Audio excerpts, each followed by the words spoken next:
안녕하세요. 6월 24일 화요일입니다. 오늘은 사도행전 1장 8절입니다. 오직 성령이 너희에게 임하시면 너희가 권능을 받고 예루살렘과 온 유대와 사마리아와 땅 끝까지 이르러 내 증인이 되리라 하시니라. 아멘. 대단히 유명한 성경 구절이죠. 많이 암송도 하고요. 또 하나님의 역사를 설명할 때 인용하기도 자주 하는 그런 성경 구절이기도 합니다.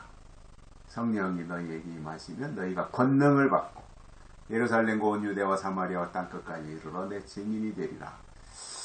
또 임직식을 한다든가 목사를 세운다든가 파송을 한다든가 또 선교사들을 파송을 한다든가 할 때 반드시 등장하는 성경 구절입니다. 사도행전 1장 8절이요. 그만큼 중요한 말씀이고요.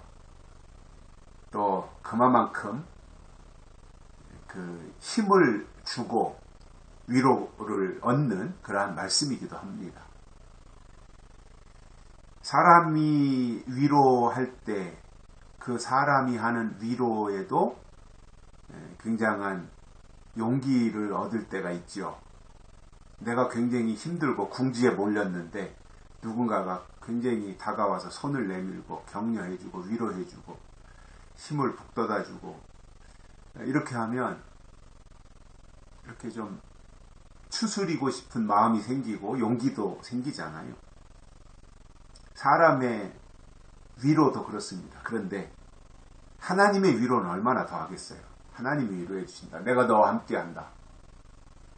내가 의로운 오른손으로 너를 붙들겠다. 이렇게 하면 얼마나 힘이 나겠어요. 그러한 말씀입니다. 이게. 그러니까 아직 성령은 임하지 않았잖아요. 그죠? 은혜 시대를 주도할 성령입니다.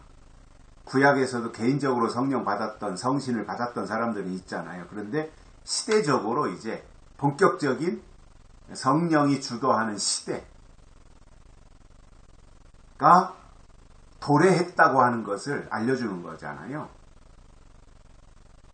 그래서 이제부터는 본격적으로 성령이 모든 것을 다 주도하는 시대가 된다.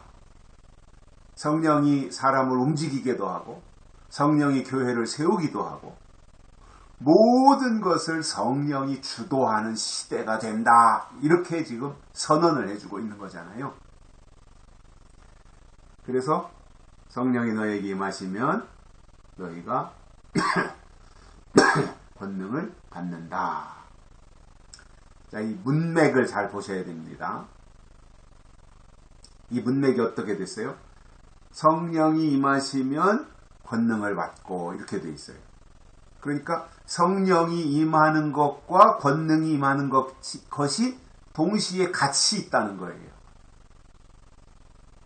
그러니까 하나님의 성령이 나에게 오시면 하나님의 권능도 나에게 이미 같이 오신 거예요. 그런데 우리나라 사람들이 이것을 어떻게 생각하는지 아십니까? 성령 따로 받고 권능 따로 받고 이렇게 생각해요. 성령 받았으면 그 안에 권능이 있는 건데 성령을 받아가지고 성령 충만하다고 그러고 성령 받았네 찬송도 부르고 하면서 펄펄 좋아가지고 날뛰는데 또 다시 기도합니다. 하나님 권능도 주세요. 능력도 주세요. 그게 아니라 하나님의 성령이 오시면 권능도 함께 따라온다는 거예요. 성령 따로 권능 따로가 아니라 성령 안에 이미 권능이 포함되어 있다는 말입니다. 그래서 권능을 받으면 그 다음부터 해야 될 일이 뭐예요? 예루살렘과 온 유대와 사마리아와 땅끝까지 이르러 내 증인이 되리라 하시니라. 이게 점점 확장되는 거잖아요. 고인 물에 그 저수지가 됐든 양동이가 됐든 고인 물에다가 돌을 하나 땅 던지면 물결이 생기잖아요. 물결이. 그게 점점 이렇게 퍼져나가잖아요. 그것처럼 바로 그거예요. 예루살렘, 온 유대, 사마리아, 땅끝까지 점진적으로 확장되고 퍼져나가는 이 역사.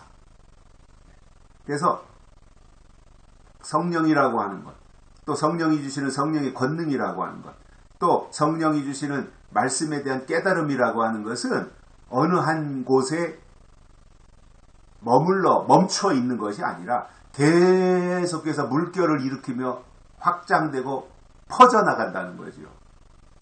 왜 그렇습니까? 살아있기 때문에 그런 겁니다. 복음은 살아있는 겁니다. 성령은 역사하는 것입니다. 그렇기 때문에 하나님의 역사를 제한시키면 안 되는 거죠. 하나님의 역사를 어느 지역에다가 한 곳에다가 가둬놓으면 안 되는 거죠. 제한 없이 계속해서 퍼져나가야 되는 것이 하나님의 역사 아니겠어요? 그 하나님의 역사가 뭐예요? 사람을 살리는 거잖아요. 영혼을 깨우는 거잖아요. 영혼을 고치는 거잖아요. 그러니 그것을 제한시키면 되겠습니까?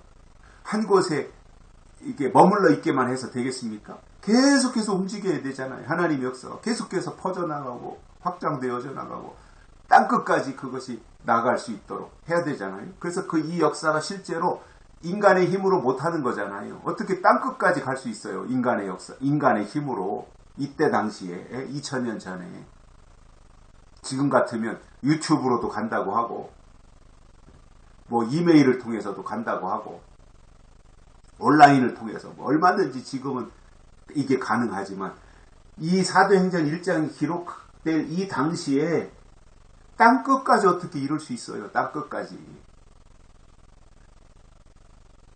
인간의 힘으로는 안 되는 거예요. 그런데 성령이 하시면 된다 이겁니다. 성령이 하시면. 하나님은 하신다는 거예요. 그래서 저는 요즘 그런 생각도 해요. 야, 그전에는 하나님의 역사가 어떻게 확장되어서 땅끝까지 이룰까? 그 생각을 했었거든요. 왜냐하면 방법이 없잖아요. 뭐 비행기 타고 일일이 가서 할 수 있는 상황도 아니고. 굉장히 제한적이잖아요. 시간과 공간의 제약을 받는 시대를 그동안 우리가 살아왔는데 이제 이것이 마지막 때가 되면서 획기적으로 대변혁이 일어나가지고 지금은요. 뭐 유튜브 안 가는 데가 있어요. 또 웬만하면 유튜브를 통해서 다 검색해서 정보를 다 얻잖아요. 게다가 AI라고 하는 거, 인공지능, 챗 GPT라고 하는 거 있잖아요. 챗 GPT. 저도 큰아들한테 배워가지고 가끔씩 이제 그걸 사용을 하거든요. 챗 GPT. 거긴 뭐 모르는 게 없어요. 물어보면 거기서 답이 다 나오니까. 이러한 세상을 지금 우리가 살고 있어요. 그러면 얼마든지 복음을 확장시킬 수 있고 성령의 능력을 제한시키지 아니하고 얼마든지 뻗어나가도록 할 수 있는 시대가 된 거잖아요. 저는 이 모든 것이 하나님이 하시는 일이라고 생각을 합니다. 왜냐? 하나님의 나라를 전파해야 되기 때문에 예수 그리스도의 재림을 전파해야 되기 때문에 그 모든 것을 모든 장비와 모든 기계와 모든 기술과 이런 것을 모든 과학과 이런 것을 총동원해 가지고 하나님의 마지막 역사가 이루어지고 예수 그리스도가 이 땅에 재림하시는 것을 알려주기 위한 마지막 작업을 위해서 하나님이 이 모든 것을 총동원하신 것이고 그 중심에는 성령이 계시다라고 하는 것입니다. 여기까지 하겠습니다. 고맙습니다.